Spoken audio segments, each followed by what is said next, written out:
ஹஜ்ஜு பெருநாள் வந்த சரித்திரம் கேளுங்கள். அங்கு இப்ராஹிம் நபி செய்த தியாகத்தை தெரிந்து கொள்ளுங்கள். தன் அருமை மகனார் இஸ்மாயிலை இறைவனுக்காக பலியிட துணிந்த ஹஜ்ஜு பெருநாள் அதுவே தியாக திருநாள்.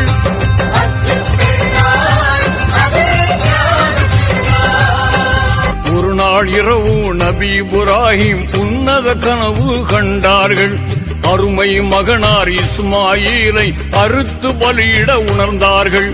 இறைவன் ஆணை இதுவென எண்ணி இதயத்தில் உறுதி கொண்டார்கள். அபிமான மகனை அல்லாவுக்காக அர்ப்பணம் செய்ய முனைந்தார்கள். இறைவன் ஆணைய இதயத்தில் ஏற்று இனிதாய் மகனை பலியிட துணிந்த ஹஜ்ஜு பெருநாள் அதுவே தியாக திருநாள்.